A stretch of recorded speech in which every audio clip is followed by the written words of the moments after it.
Igloo, le Mac de l'habitat. Pardonnez-moi de vous réveiller, Cédric, mais c'est l'heure d'Igloo.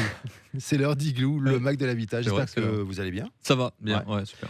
On va parler de taux de crédit aujourd'hui. C'est un sujet à la fois à la mode et un sujet un peu nébuleux. Il y a beaucoup de choses à dire autour de ce sujet.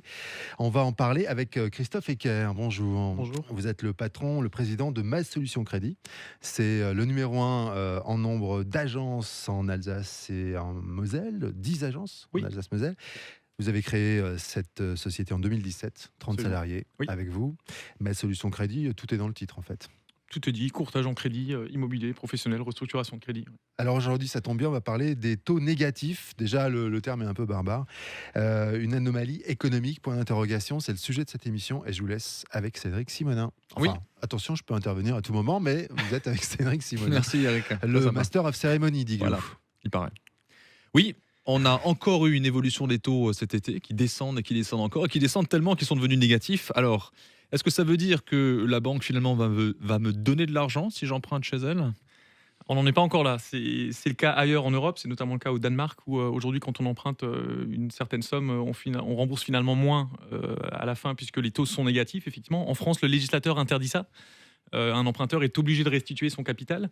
Mais derrière cette expression, cette définition de taux négatif, ce que ça veut dire surtout, c'est que les États aujourd'hui, par exemple la France, empruntent à des taux négatifs. C'est-à-dire que l'État aujourd'hui, sur les marchés financiers, se fait prêter de l'argent par des investisseurs qui sont prêts à en perdre parce qu'ils considèrent que la France est un très bon emprunteur et donc elle peut prendre elle accepte le risque de perdre de l'argent en prêtant à la France. Donc les taux négatifs, c'est ça. Et l'impact qu'ont ces taux négatifs, ces taux directeurs négatifs sur les crédits immobiliers, c'est que ce sont les taux de référence qu'utilisent les banques pour calculer leur politique tarifaire quand ils font du prêt à des particuliers ou à des entreprises. Et donc ça impacte forcément les taux à la baisse.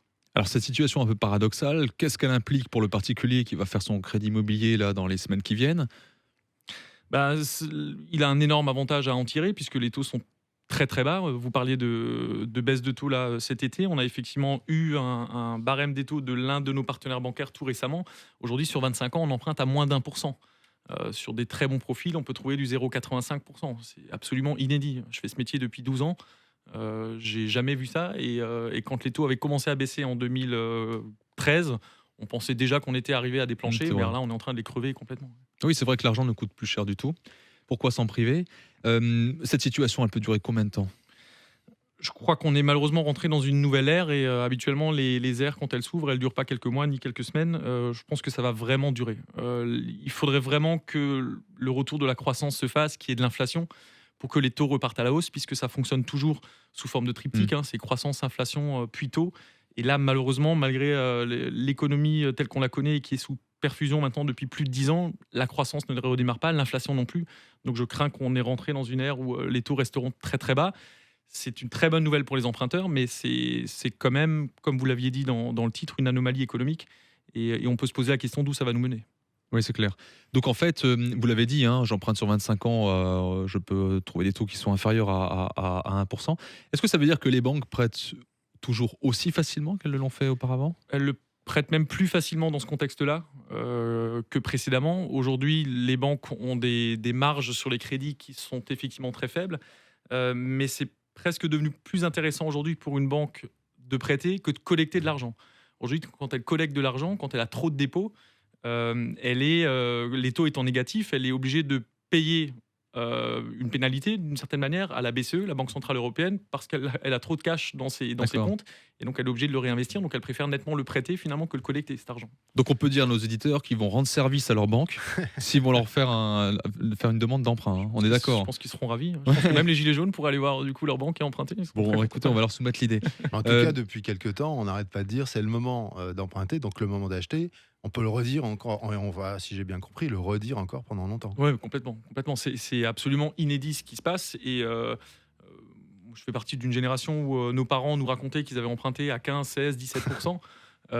Et on avait tendance à leur dire oui, mais vous achetiez à des prix de l'immobilier qui étaient beaucoup plus bas, ce qui est absolument vrai. Aujourd'hui, les prix de l'immobilier sont beaucoup plus élevés. Par contre, on est dans une période qui est tout aussi inédite. Et quand on racontera à nos enfants qu'on a emprunté à moins de 1% sur 25 ans, ils se diront c'est pas possible, quoi.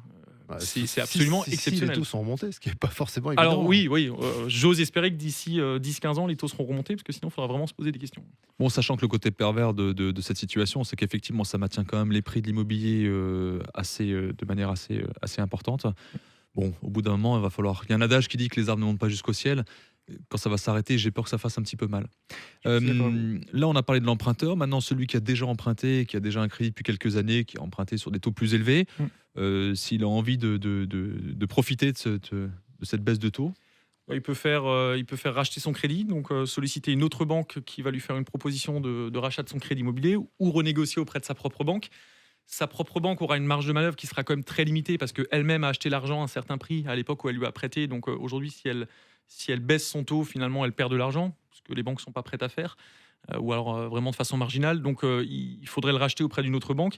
Et aujourd'hui, à partir d'une différence de 0,7% entre le taux actuel du client et le taux qu'il pourrait obtenir, un rachat est intéressant. Donc si je reprends mon taux de référence de tout à l'heure, disons 1% sur 25 ans, tous les emprunteurs qui ont aujourd'hui des taux supérieurs à 1,5, 1,7% et sur lesquels il resterait 20 ans, c'est intéressant de les racheter. Et moi, je suis convaincu qu'il y a beaucoup de crédits de ce type-là encore en circulation. Et ça se fait facilement de banque à banque? Il y a pas Ça, de... ça se fait facilement. Alors, principalement avec l'aide d'un courtier. Je prêche pas du tout pour ma paroisse, mais c'est quand même beaucoup plus facile quand on s'adresse à un courtier, nous ou un autre d'ailleurs, pourvu qu'il fasse son travail correctement. Mais ça se fait assez facilement. Ouais. Très bien. C'est tout? Ouais. C'est parfait. Voilà. Voilà, vous avez été très clairs tous les deux. On va vous retrouver très bientôt dans Igloo. Ah bah, très bien. Vous venez quand vous voulez, Christophe. Merci. Merci, Cédric Simonin. Merci Eric. Et Igloo, c'est sur topmusic.fr, sur le site de Trianon Résidence et aussi sur Facebook, Igloo on Air. C'était le Mac de l'Habitat. À très vite.